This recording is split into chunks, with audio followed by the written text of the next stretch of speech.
తాకట్లో ఉన్న మీ బంగారాన్ని విడిపించి ఆ రోజు ఆన్లైన్ రేటుకి కొంటాం. Sharma gold company.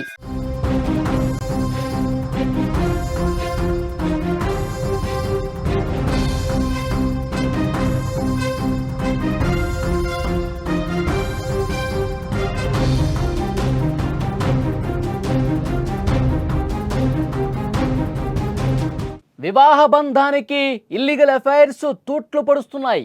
భర్తలను భార్యలు చంపేస్తున్నారు. హైదరాబాద్లో మరొక దారుణం జరిగింది. ప్రియుడితో కలిసి భర్తను హత్య చేసింది. డంబెల్తో కొట్టి నిందితులను చంపేశారు. సరూర్ నగర్ పిఎస్ పరిధిలో ఈ దారుణ ఘటన జరిగింది. పెళ్ళంటే నూరేళ్ల పంట అని అంటారు పెద్దలు. కానీ ఇప్పుడు వివాహ బంధానికి తూట్లు పడుతున్నాయి. పెద్దలు కుదిర్చిన వివాహమైన ప్రేమ వివాహమైన అక్రమ సంబంధాలు ముందు నిలవలేకపోతున్నాయి. పరాయి వ్యక్తులతో అక్రమ సంబంధం భర్తను బలి చేస్తోంది. ఇలాంటి ఘటనలు ఇప్పుడు నిత్యకృత్యమయ్యాయి. హైదరాబాద్లో మరొక దారుణం వెలుగు చూసింది. వివాహేతర బంధానికి అడ్డుగా ఉన్నాడని భర్తను చంపేసింది ఓ భార్య. నాగర్ కర్నూలు జిల్లా మాదారం గ్రామానికి చెందిన శేఖర్ చిట్టి దంపతులు బతుకు తెరువు కోసం నగరానికి వచ్చారు. దిల్సుఖ్ నగర్లోని కోదండరామ్ నగర్లో నివాసం ఉంటున్నాడు. డ్రైవింగ్ చేస్తూ జీవనం సాగిస్తున్నాడు. భార్య చిట్టికి హరీష్ అనే యువకుడితో అక్రమ సంబంధం ఏర్పడింది. ఈ విషయం భర్త శేఖర్కు తెలియడంతో పలుమార్లు చిట్టిని నిలదీసి మందలించాడు కూడా. ఆమెలో ఎటువంటి మార్పు రాలేదు. పైగా తన చీకటి బంధానికి అడ్డుగా ఉన్నాడనే కారణంతో భర్తను చంపేయాలని ప్లాన్ పక్కాగా అమలు చేసింది. ఇక గురువారం రాత్రి భర్త పడుకున్న సమయంలో తన చిట్టి తన ప్రియుడు హరీష్ని ఇంటికి పిలిచింది. శేఖర్ నిద్రపోతున్నటువంటి సమయంలో ప్రియుడు హరీష్ శేఖర్ గొంతును నులుమగా భార్య చిట్టి డంబెల్తో భర్త తలపై బలంగా కొట్టి హత్య చేశారు. సహజ మరణంగా చిత్రీకరించే ప్రయత్నం చేసినా ఫలించకపోవడంతో అడ్డంగా దొరికిపోయింది.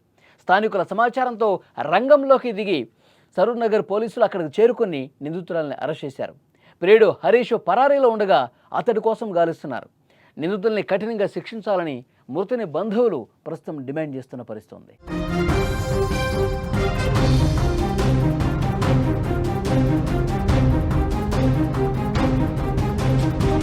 పెళ్ళంటే నూరేళ్ల పంట అని పెద్దలు అంటూ ఉంటారు. కానీ వివాహ బంధం పూర్తిగా తూట్లు పొడుస్తున్నటువంటి పరిస్థితులు కనిపిస్తున్నాయి.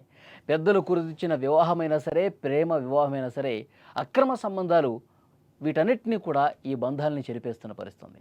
పరాయి వ్యక్తులతో అక్రమ సంబంధాలు పెట్టుకుని భర్తల్ని బలి తీసుకుంటున్నారు. ఇలాంటి ఘటనలు ఇప్పుడు నిత్యం ఎక్కడ చూసినా ఇవే కనిపిస్తూ ఉన్నాయి.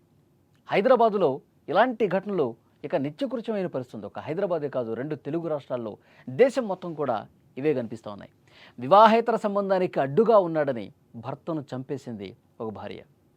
నాగర్ కర్నూలు జిల్లా మాదారం గ్రామానికి చెందిన శేఖర్ చిట్టి దంపతులు బతుకు తెరువు కోసం నగరానికి వచ్చారు.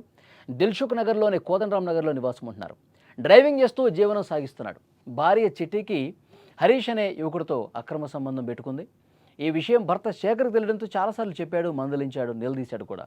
ఆమెలో మార్పు మాత్రం రావట్లా. తన చీకటి బంధానికి అడ్డుగా ఉన్నాడనే కారణంతో భర్తను చంపేయాలని ప్లాన్ చేసింది. ఒక ప్లాన్ రెడీ చేసుకుని దాన్ని పక్కాగా అమలు చేసిన పరిస్థితి. గురువారం రాత్రి భర్త ఇంట్లో పడుకున్న సమయంలో చిట్టి ఏం చేసింది, తన ప్రియుడు హరీష్ని ఇంటికి పిలిచింది. శేఖర్ నిద్రపోతున్న సమయంలో ప్రియుడు హరీష్ని ఇంటికి పిలిచి శేఖర్ గొంతు నులిమేసి డంబెల్తో తల మీద బలంగా కొట్టి చంపేసింది. వాళ్ళకు కుమారుడు ఉన్నాడు. ఆ కుమారుడిని గణేష్ మండపం దగ్గర నువ్వు పడుకో, నువ్వు ఫ్రెండ్స్తో అక్కడే ఉండు అని చెప్పి ముందే కొడుకుని అక్కడికి పంపించేసింది. తర్వాత హరీష్ని పిలిచి భర్తని చాలా అంటే చాలా దారుణంగా చంపేసిన పరిస్థితి. తర్వాత పోలీసులు ఇన్వెస్టిగేట్ చేస్తున్న సమయంలో తనే ముందు తెల్లారిన తర్వాత 100కి ఫోన్ చేసింది. పోలీసులు వచ్చారు. రాత్రి ఎవరితోనో గొడవ పెట్టుకుని వచ్చాడు, వచ్చి అలాగే పడుకున్నాడు, ఉదయాన్నే చూస్తే చనిపోయి ఉన్నాడని చెప్పి డ్రామా ప్లే చేసింది. తర్వాత పోలీసులు, ఇలాంటి కేసులు పోలీసులు చాలా చూస్తూనే ఉంటారు, తమదైన స్టైల్లో విచారిస్తే మొత్తం విషయం చెప్పింది. నిజాలు మొత్తం కక్కేసింది. నేనే చంపేశాను, నా ప్రియుడు హరీష్ ఇద్దరం కలిసి భర్తను చంపేశామని చెప్పి, మా బంధానికి అడ్డుగా ఉన్నాడు వీడు అని చెప్పి పోలీసుల ముందు చేసిన నేరాన్ని ఒప్పేసుకుంది. దీంతో ఇద్దరిని కూడా ప్రస్తుతం పోలీసులు అదుపులోకి తీసుకున్నారు.